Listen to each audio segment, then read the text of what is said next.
Ringkasan pelajaran hayat Matius berita ketiga, sejarah keturunan dan status raja. Semua yang tercatat dalam Perjanjian Lama berkaitan dengan Kristus. Seluruh Perjanjian Lama adalah catatan tentang Kristus, baik langsung maupun tidak langsung. Jika kita mau memahami silsilah Kristus, kita perlu kembali ke Perjanjian Lama dan membacanya dengan cermat. Jika demikian, kita akan memahami bahwa Perjanjian Lama adalah catatan tentang Kristus. Ini membuktikan bahwa seluruh Alkitab adalah wahyu tentang Kristus. Dari silsilah Kristus, kita telah melihat bahwa silsilahnya mencakup berbagai jenis orang. Di sini kita perlu menyadari bahwa ada prinsip-prinsip yang mengendalikan. Dari kehidupan mereka, kita dapat menemukan beberapa prinsip yang mengendalikan kita untuk bersatu dengan Kristus. Silsilah Kristus mencakup berbagai jenis orang, tetapi bukan yang sembarangan. Tidak peduli kita siapa atau berasal dari mana. Jika kita memenuhi prinsip-prinsip ini, kita dapat tercakup dalam silsilah Kristus. Meskipun kita telah melihat hal ini, tetapi belum cukup, karena kita masih akan melihat banyak orang.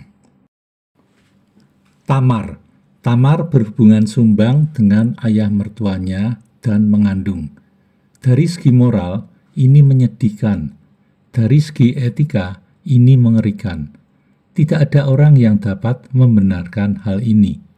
Di satu aspek, apa yang Tamar lakukan sama sekali tidak baik. Akan tetapi, dia itu adil benar.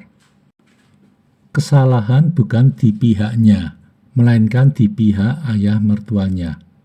Yehuda mengakui bahwa Tamar lebih adil benar daripada dia.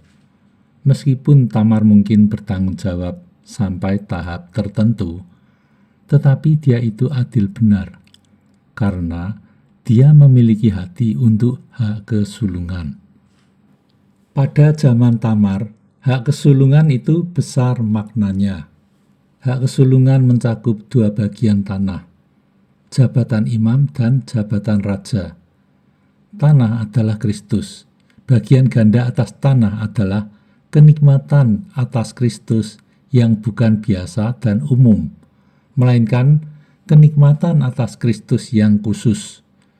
Jabatan imam dan jabatan raja juga berhubungan dengan Kristus.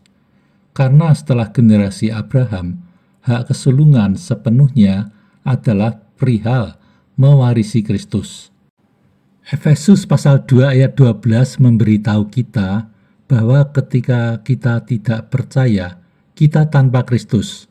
Tetapi karena kita percaya kepada Tuhan Yesus, kita telah dibawa ke dalam hak kesulungan. Kita telah diletakkan ke dalam Kristus. Kristus telah menjadi bagian kita, bahkan bagian ganda kita. Tamar tidak mau kehilangan berkat ini. Tamar adalah istri dari anak sulung Yehuda. Anak sulung seharusnya mewarisi hak kesulungan.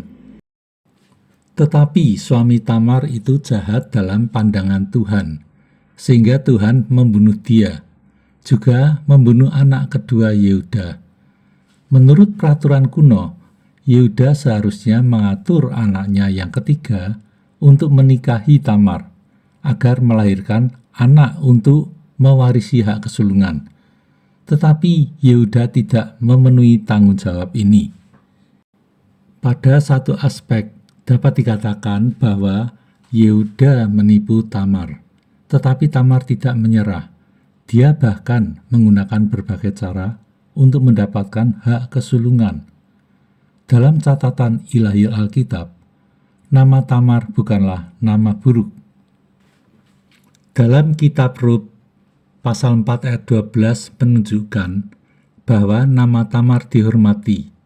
Dalam ayat ini tua-tua mengatakan, kiranya keluargamu seperti keluarga Peres, yang dilahirkan Tamar dari Yehuda. Nama Tamar dihormati karena dia tidak memperhatikan hal-hal dosa. Dia hanya memperhatikan hak kesulungan. Asalkan kita hanya memperhatikan Kristus dan mencari Dia, segala cara yang membuat kita benar-benar mendapatkan Kristus adalah tepat. Peres dan Serah. Dari Tamar kita ke Peres, anak Tamar. Tamar mengandung anak kembar. Ketika melahirkan, Serah ingin keluar terlebih dulu, tetapi tidak berhasil.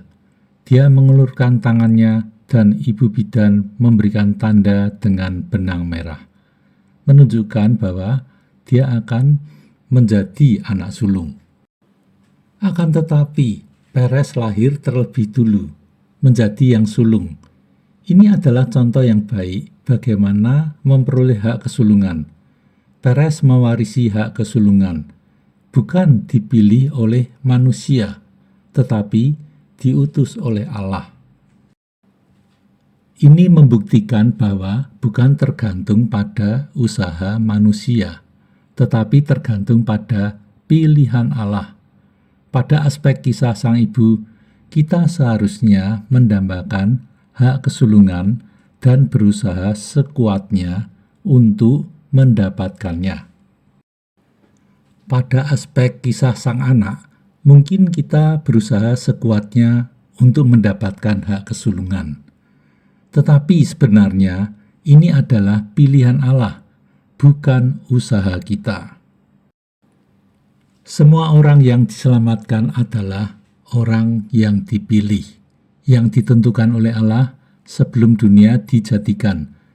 Jika kita memberitakan Injil dan meyakinkan orang untuk percaya, mungkin kita melakukan kesalahan, yaitu menasihati orang yang bukan pilihan Allah. D.L. Moody berkata, kita hanya sekuatnya memberitakan Injil. Ketika orang akan memasuki pintu dari luar, mereka akan melihat tulisan, siapa saja yang mau boleh datang. Tetapi begitu mereka masuk, mereka dapat menoleh dan melihat tulisan, dipilih sebelum dunia dijadikan. Mungkin Anda adalah Tamar hari ini, yang bergumul sekuatnya untuk mendapatkan hak kesulungan. Akan tetapi, begitu Anda mendapatkannya, Anda dapat menoleh dan melihat bahwa Anda adalah orang yang telah dipilih sebelum dunia dijadikan.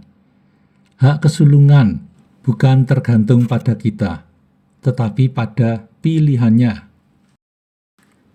Rahab. Rahab adalah seorang perempuan sundal di Yeriko. Yeriko adalah tempat yang dikutuk oleh Allah untuk selamanya. Meskipun Rahab adalah pelacur di tempat yang demikian, tetapi dia menjadi leluhur Kristus. Rahab diselamatkan karena dia berpaling kepada Allah dan umatnya. Dia menikah dengan Salmon. Salmon adalah pemimpin suku Yehuda, suku yang terkemuka. Dia melahirkan Boas, orang saleh yang menjadi perantara kedatangan Kristus. Sekarang kita perlu fokus kepada prinsip yang mengendalikan kita untuk bersatu dengan Kristus. Prinsip pertama adalah bagaimanapun latar belakang kita perlu berpaling kepada Allah dan umat-Nya. Kedua, kita perlu menyatukan diri dengan orang yang tepat, bukan dalam makna jasmani, melainkan dalam makna rohani. Setelah kita kembali kepada Allah dan umat-Nya, kita perlu bersatu, terbangun, dan berbaur dengan orang-orang yang tepat. Ketiga, kita perlu menghasilkan buah yang tepat. Kemudian kita akan berbagian dalam hak kesulungan Kristus. Boas. Dalam kitab Rut, Boas melambangkan Kristus dan Rut melambangkan gereja. Kitab Rut memberitahu kita bahwa Boas menebus Rut dan menebus hak kesulungan baginya. Ini berarti Kristus sebagai Boas kita yang sejati telah menebus kita dan menebus hak kesulungan kita. Boas menebus warisan sanak saudaranya dan menikahi janda itu. maka dia menjadi leluhur Kristus yang menonjol, mitra Kristus yang besar. Sebagai seorang saudara, seorang Boas, kita seharusnya tidak hanya memperhatikan kenikmatan sendiri atas Kristus, tetapi juga memperhatikan kenikmatan orang lain atas Kristus. Andai kata saya adalah Rut yang telah kehilangan suami. Kehilangan suami berarti kehilangan kenikmatan atas hak kesulungan. Maka saya memerlukan Anda sebagai saudara saya yang menebus hak kesulungan. Tetapi Anda perlu lebih kaya di dalam Kristus. Anda perlu beberapa kekayaan untuk menebus hak kesulungan saya. Kemudian Anda membayar harga untuk memperoleh kembali hak kesulungan saya, dan Anda pun bersatu dengan saya. Ini berarti Anda berbaur dengan saya. Perbauran rohani semacam ini akan menghasilkan Obed, kakek Daud. Boas menjadi seorang leluhur Kristus yang besar. Boas sangat bermurah hati dan membayar harga untuk menebus hak kesulungan saya. Semuanya ini menunjukkan bahwa kita seharusnya tidak hanya memperhatikan hak kesulungan sendiri, tetapi juga memperhatikan hak kesulungan orang lain. Rut berasal dari suku Moab. Moab adalah anak Lot, hasil perbuatan sumbang Lot dengan anak perempuannya sendiri. Menurut Ulangan 23 ayat 3, orang Moab dilarang masuk ke dalam jemaat Tuhan, meskipun sampai keturunan ke-10. Tetapi Rut tidak hanya diperkenan oleh Tuhan, dia juga menjadi salah satu leluhur Kristus, karena dia mencari Allah dan umat-Nya. Ini mewahyukan prinsip yang terkuat. Tidak peduli siapa kita, bagaimana latar belakang kita. Asal kita memiliki hati yang mencari Allah dan umat-Nya, kita berada dalam kedudukan yang diperkenan dalam hak kesulungan Kristus. Rut menikah dengan Boas, orang saleh di antara umat Allah, dan melahirkan Obed, kakek Raja Daud. Ibu Boas adalah Rahab, orang Kanaan. Istri Boas adalah orang Moab. Keduanya adalah orang bukan Yahudi. Akan tetapi mereka bersatu dengan Kristus. Ini bukti yang kuat bahwa Kristus bukan hanya bersatu dengan orang Yahudi, tetapi juga dengan orang bukan Yahudi. Bahkan bersatu dengan orang bukan Yahudi kelas rendah. Yesaya 11 ayat 1 menubuatkan bahwa Kristus akan menjadi suatu tunas dari tunggul Isai dan taru yang akan tumbuh dari pangkalnya. Kristus berasal dari Isai. Akan tetapi Yesaya 11 ayat 10 mengatakan bahwa Kristus adalah akar Isai. Ini menunjukkan bahwa Isai berasal dari Kristus. Isai adalah orang yang melahirkan Kristus, yang mendatangkan Kristus. Kristus berasal dari Isai, dan Isai pun berasal dari Kristus. Isai mendatangkan Kristus melalui berakar dalam Kristus dan mempertumbuhkan cabang Kristus. Ketika Anda mempertumbuhkan Kristus, jangan lupa bahwa Kristus bukan hanya cabang Anda, tetapi juga akar Anda. Kristus berasal dari Anda pun berasal dari Kristus. Kristus adalah sumber kita. Kristus pun adalah aliran dari kita. Ini berarti kita dan Kristus adalah satu. Dengan sangat erat kita bersatu dengan Dia. Kita di dalam Dia. Dia pun di dalam kita. Dia mengalir keluar dari kita. Kita pun berakar padanya. Ini adalah orang yang menikmati hak kesulungan Kristus. Daud Daud adalah anak yang kedelapan dari ayahnya. Dia dipilih dan diurapi oleh Allah. Angka 8 melambangkan kebangkitan. Hari ke-8 adalah hari pertama dari minggu berikutnya, melambangkan hal yang baru, hal kebangkitan. Ini berarti kita yang dipilih dan diselamatkan bukan orang milik minggu pertama, tetapi orang milik hari pertama minggu berikutnya. Kita adalah anak-anak yang ke-8.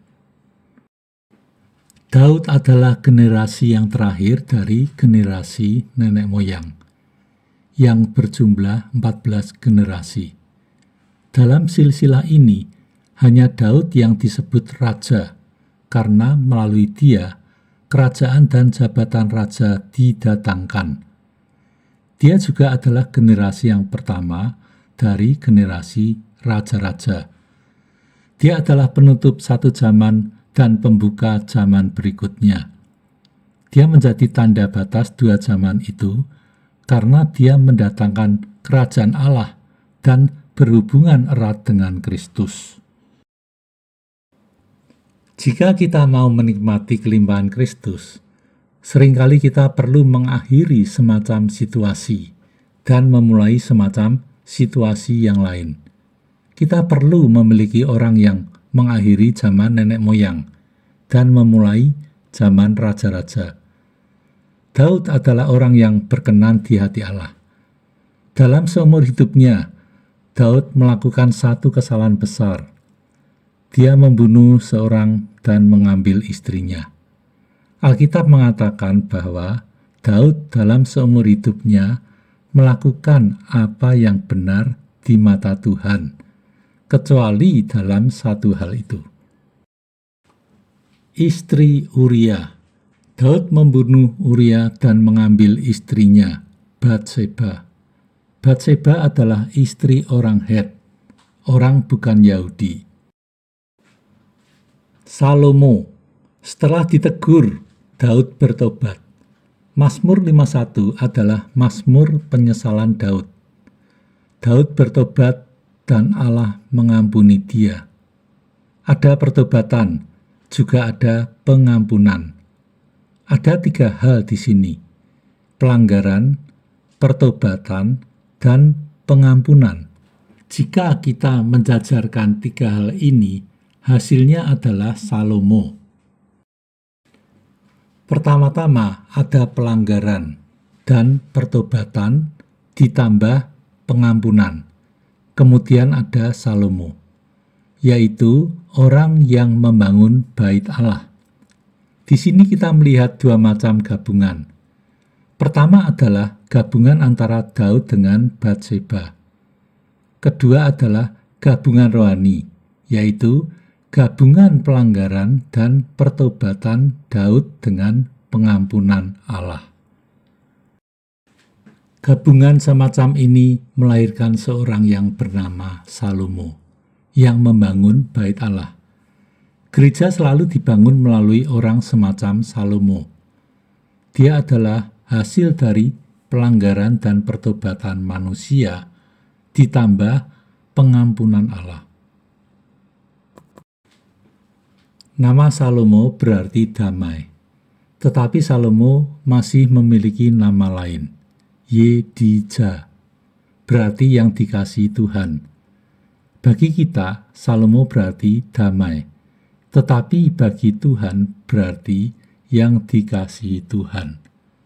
Anak ini adalah orang yang akan membangun bait Allah.